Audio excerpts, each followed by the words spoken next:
πριγκίπισσα, μια πρίμα μπαλερίνα από το Βασιλικό Μπαλέτο της Κοπεχάγης, έναν λαβωμένο κύκνο, μια κοπέλα που, τι να πω, ερωτεύτηκε έναν άνδρα, ήρθε εδώ στην Ελλάδα να ζήσει, άφησε τα πάντα για εκείνον, έπαθε καρκίνο, στάθηκε μόνη της στα πόδια της, πήγε στην Κίνα, έγινε καλά, έφερε στον κόσμο ένα μωράκι που είναι σήμερα 16 μηνών, αλλά διεκδικεί να βλέπει το παιδί της, γιατί το παιδί της το έχει ο σύζυγός της. Γνωρίστε την Ιζαμπέλα. Ήταν χορεύτρια στο Βασιλικό Μπαλέτο της Κοπεχάγης. Γνώρισε τον έρωτα στα μάτια ενός Έλληνα. Εγκατέλειψε την καριέρα της και την οικογένειά της και τον ακολούθησε στη χώρα μας. Όταν ήρθαμε στην Ελλάδα αρχίσαμε να έχουμε κάποια προβλήματα. Άλλαξε και άρχισε να ζηλεύει. Η Ιζαμπέλα τον αγαπούσε και υπέμενε το δύσκολο χαρακτήρα του. Λίγο καιρό αργότερα έμεινε έγκυος και γέννησε το γιο τους, τον άγγελο της ζωής της, όπως λέει χαρακτηριστικά.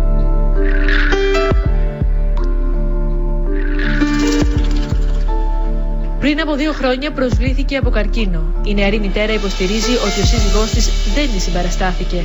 Μόνη της έδωσε τον αγώνα της. Σε όλο αυτό τον αγώνα με τον καρκίνο ήμουν μόνη. Ο σύζυγός μου δεν με στήριξε. Ο κόσμος και διάφοροι οργανισμοί συγκέντρωσαν όλα τα χρήματα για να μπορέσω να πάω στην Κίνα και να υποβληθώ στις απαραίτητες εγχειρήσεις για να μπορέσω να ζήσω. Βγήκε νικήτρια από αυτή τη μάχη. Δυνατή και αισιόδοξη επέστρεψε κοντά στο παιδί της και βρήκε το κουράγιο να συγχωρέσει το σύζυγό της για χάρη του γιού της. Εκείνος όμως, όπως λέει χαρακτηριστικά η νεαρή γυναίκα, την είχε ξεγράψει και όχι μόνο δεν την δέχτηκε σπίτι, αλλά δεν της επέτρεψε να δει το παιδί τους.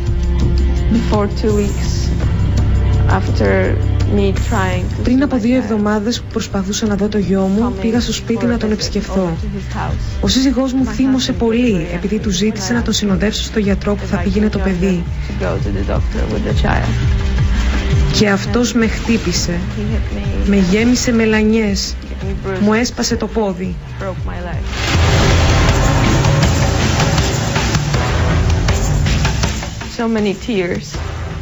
Τόσα πολλά δάκρυα και νύχτες χωρίς ύπνο, μόνο να ονειρεύομαι να δω το παιδί μου.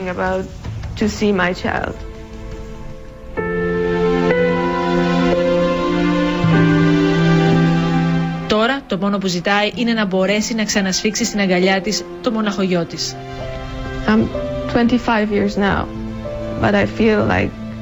Τώρα είμαι 25 ετών, αλλά νιώθω πολύ μεγαλύτερη και μετά από όσα έχω περάσει τα τελευταία 2 χρόνια, νομίζω ότι είναι αρκετά. Το μόνο πράγμα που με κρατάει ζωντανή είναι το παιδί μου, ο αγώνας μου για εκείνο. Θα κάνω τα πάντα να ξαναπάρω το γιο μου στην αγκαλιά μου. Θα κάνω όλα όσα του αξίζουν. Όταν θα δω το γιο μου θα του πω ότι τον αγαπάω πάρα πολύ.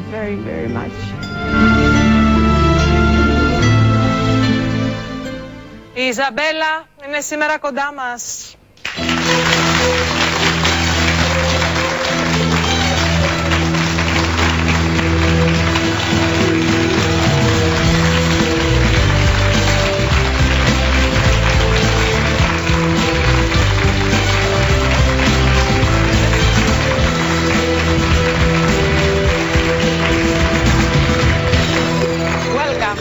Καλώς ήρθες. Και η φίλη της Ιβόνη που θα μας βοηθήσει στη μετάφραση. Ξέρετε, σκέφτηκα να την βάλω να καθίσει ή να την βάλω να περπατήσει. Και είπα όχι. Θα του δείξουμε ότι και με τις πατερίτσες είμαστε δυνατές. Όχι καθιστή λοιπόν. Ιζαμπέλα, η ιστορία σου μας έχει πάρα πολύ αγγίξει. Θέλω να σου πω ότι εμένα ακόμη περισσότερο, γιατί υπήρξα κι εγώ χορεύτρια κλασικού χορού και μπορώ να καταλάβω τι αγώνα έδωσες για να καταφέρεις όσα κατάφερες. Είναι πάρα πολύ δύσκολο και ειδικά να γίνεις δεκτή στο Βασιλικό Μπαλέτο της Κοπενχάγης και να έχεις και αυτή την παρουσία που βλέπω εκεί. Εγώ ούτε στο μικρό της νυχάκι δεν έφτανα ως μπαλαρίνα. Άρα μπορώ να καταλάβω. τι έχεις περάσει. Βέβαια αυτό που δεν μπορώ να καταλάβω είναι πώς άφησες όλο αυτό για έναν άντρα. Τον ερωτεύτηκε. Τον ερωτεύτηκε. Και τα παράτησες όλα. Μια ολόκληρη ζωή αγώνα. Νομίζω ότι αξίζει. Νομίζω ότι η οικογένεια είναι πιο σημαντική από μια καριέρα. Γλυκιά μου, αγάπη μου. Μόνο που δεν βρήκες τον άνθρωπο για να σου το αποδείξει αυτό. Ιζαμπέλα μου, η πιο μεγάλη μάχη όμως που έχεις δώσει είναι η μάχη της υγείας σου. Γιατί φαντάζομαι ότι η Ιζαμπέλα είχε καρκίνο σπονδυλικής στήλη, αλλά έκανε και μεταστάσεις. Οι γιατροί τι σου είχαν πει?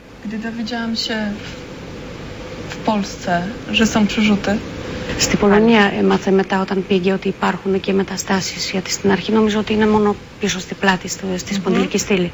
Και όταν πήγε στη Πολωνία έμαθε εκεί πέρα ότι υπάρχουν και μεταστάσεις. Τι σου είπαν όμως οι γιατροί? Είπαν ότι είναι κάτι που μπορούν να το αντιμετωπίσουν? Πώς σου έδωσαν ένα χρονικό διάστημα σύντομο ζωής? Την είχαν βάλει να κάνει κάποιες χημειοθεραπείες, ραδιοθεραπείες και νομίζω ότι μήπως μπορέσει να το παλέψει με αυτόν τον τρόπο. Όμως δεν υπήρχε κάποιο αποτέλεσμα σε αυτό. Πώς σώθηκες? Είναι μια θεραπεία η οποία είναι πολύ πρωτοποριακή. Πήγε στην Κίνα. Είναι μια θεραπεία που της πάγωσαν τον καρκίνο μέσα της. Δηλαδή έχει την ασθένεια, αλλά είναι παγωμένος ο καρκίνος. Είναι κάτι το οποίο αξίζει να το πούμε και για τους καρκινοπαθείς, να το ψάξουν, να ενημερωθούν, να ρωτήσουν τους γιατρούς τους, να μπουν στο ίντερνετ, να ψάξουν. Δεν παρουσιάζουμε εμείς κάποια καινούργια θεραπεία, ούτε τη σωτηρία. Όμως αξίζει να το ψάξετε μέσω του, να ενημερωθείτε. Τι θεραπεία είναι αυτή? Ο σκοπός ήταν να παγώσει τα κύτταρα τα καρκινικά,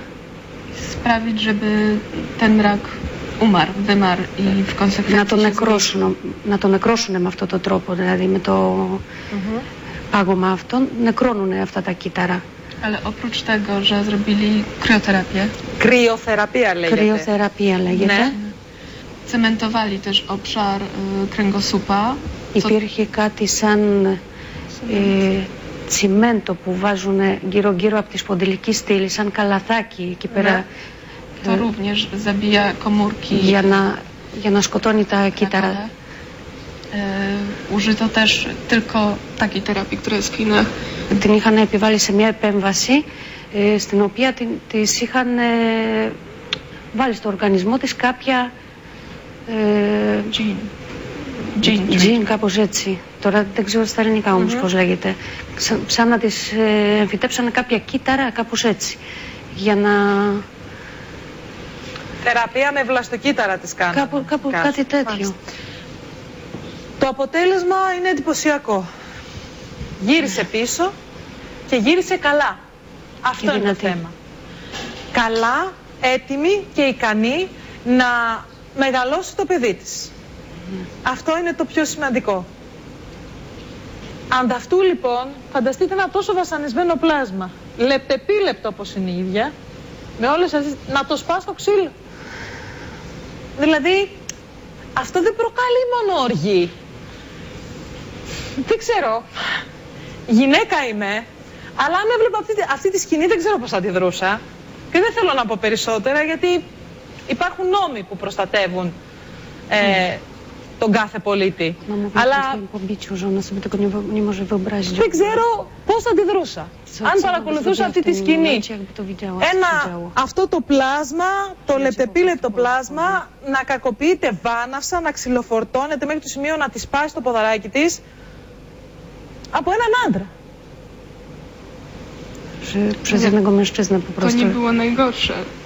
Λέει, αυτό δεν ήταν το χειρότερο για αυτήν, γιατί εκείνο το διάστημα που πάλευε με την αρρώστια και είπε τον άντρα της να φέρει το παιδί στη Πολωνία, γιατί δεν μπορούσε η ίδια, δεν ήταν σε κατάσταση να μεταφέρεται από εδώ και από εκεί, ο ίδιος της το αρνιότανε και δεν της έδειχνε ούτε μέσω ίντερνετ που λέει ο λόγος, μέσω για να μπορέσει να το δει. Λέει ότι αν δεν θα είχε γίνει καλά για να μπορέσει τώρα να είναι εδώ πέρα, δεν θα το έβλεπε το παιδί της. Δεν την διευκόλυνε κανένας να το δει. Και ξέρουμε ότι ο καρκίνος είναι μια ασθένεια που χρειάζεται και καλή ψυχική υγεία. Δηλαδή χρειάζεται εσωτερική δύναμη για να την παλέψεις. Πρέπει να είσαι καλά. Πρέπει να είσαι ψυχικά υγιής, χαρούμενος, να πιστέψεις ότι θα το κερδίσεις. Μα εγώ πιστεύω ότι αν είναι καλά τώρα, είναι επειδή είχε στο μυαλό της συνέχεια το παιδί της. Αν δεν θα το είχε αυτό, δεν θα ήταν καλά τώρα. Πάλευε για το παιδί. Το αποτέλεσμα έγινε το δικαστήριο. Έγινε για το ξυλοδαρμό. Και καταδικάστηκε για τον ξυλοδαρμό ο σύζυγος. Ναι, καταδικάστηκε για 21 μήνες με 3 χρόνια αναστολή χωρίς ελαφρυντικά. Ωστόσο, τα δικαστήρια για το παιδί βρίσκονται σε εξέλιξη. Ναι. Ό,τι και να γίνει, όπως και να έχει, η μάνα, γιατί το παιδί τώρα το έχει ο πατέρας. Και εγώ σε δικαστικές λεπτομέρειες δεν θα μπω, δεν υπάρχει και λόγος. Θα μπω όμως και θα μείνω σε κάτι πολύ σημαντικό. Η μάνα, και μέχρι να ολοκληρωθούν τα δικαστήρια, έχει δικαίωμα να βλέπει το παιδί της. Το παιδί της μπορεί να το δει. Od ponad 2 tygodni nie widziałam dziecka. Από το δικαστήριο βασικά, πριν το δικαστήριο. Od czasu, kiedy mnie pobił. 31 Αυγούστου που είχε γίνει ξυλοδαρμός, από τότε δεν έχει ξαναδεί το παιδί της. Ζήτησες να δεις το παιδί σου? Πήγες εκεί και σου το απαγόρευσαν? Δεν σ' άφησαν να πλησιάσεις?